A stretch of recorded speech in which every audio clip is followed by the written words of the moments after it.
Señor presidente, excelencias, saludo la presencia en esta asamblea del canciller cubano, el señor Bruno Rodríguez.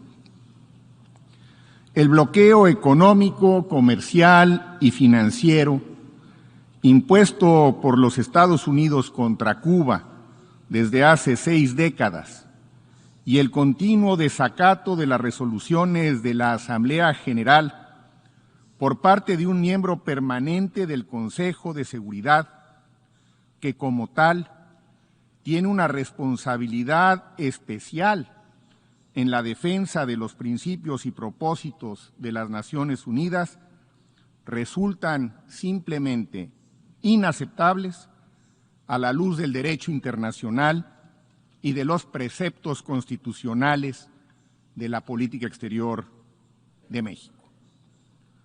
La declaración de los principios del derecho internacional referentes a las relaciones de amistad y a la cooperación entre los Estados, de conformidad con la Carta de las Naciones Unidas, la Resolución 2625 de 1970, nos permite examinar la situación que nos ocupa en este debate a partir de lo siguiente. 1. La autodeterminación de los pueblos. 2. La prohibición de intervenir en los asuntos que son de la jurisdicción interna de los Estados. Y 3. La obligación de los Estados de cooperar entre sí. En este marco normativo, la declaración dispone que ningún Estado puede aplicar o fomentar el uso de medidas económicas, políticas o de cualquier otra índole para coaccionar a otro Estado a fin de lograr que subordine el ejercicio de sus derechos soberanos y obtener de él ventajas de cualquier índole. En consecuencia, toda medida unilateral concebida como un medio de presión política para promover desde el exterior cambios en las decisiones internas de otro Estado contraviene los principios de la Carta de la ONU y es contraria a la obligación de cooperar en favor de las relaciones de amistad entre los Estados.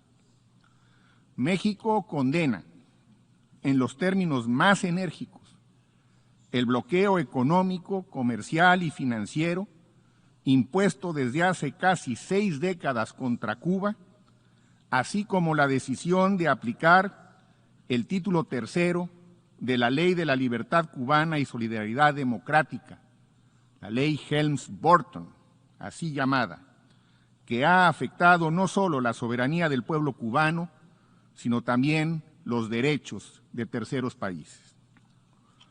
Ante la severa crisis sanitaria provocada por la pandemia del COVID-19 y los desastres naturales asociados con el paso del huracán Ian, hemos podido observar cómo el embargo ha afectado la llegada de insumos médicos para enfrentar la pandemia, así como de alimentos para el pueblo cubano.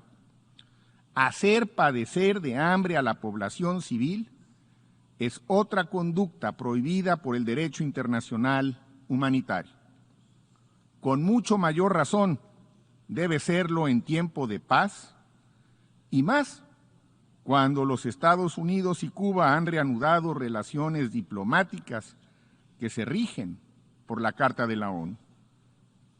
La Carta de las Naciones Unidas, en su capítulo 7, reserva al Consejo de Seguridad la facultad exclusiva de imponer medidas coercitivas para restablecer o mantener la paz y la seguridad internacionales. Mi país sostiene que no debe haber sanciones de ningún tipo fuera de las que decida adoptar el Consejo de Seguridad.